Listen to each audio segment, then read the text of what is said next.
You are looking at Julian's pronunciation guide, where we look at how to pronounce better some of the most mispronounced words in the world, like this other curious word. But how do you say what you're looking for today? British English pronunciation, how to pronounce 2025.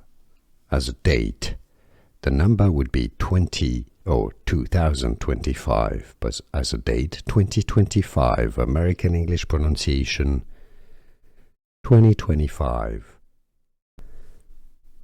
British English pronunciation, how to pronounce 2025.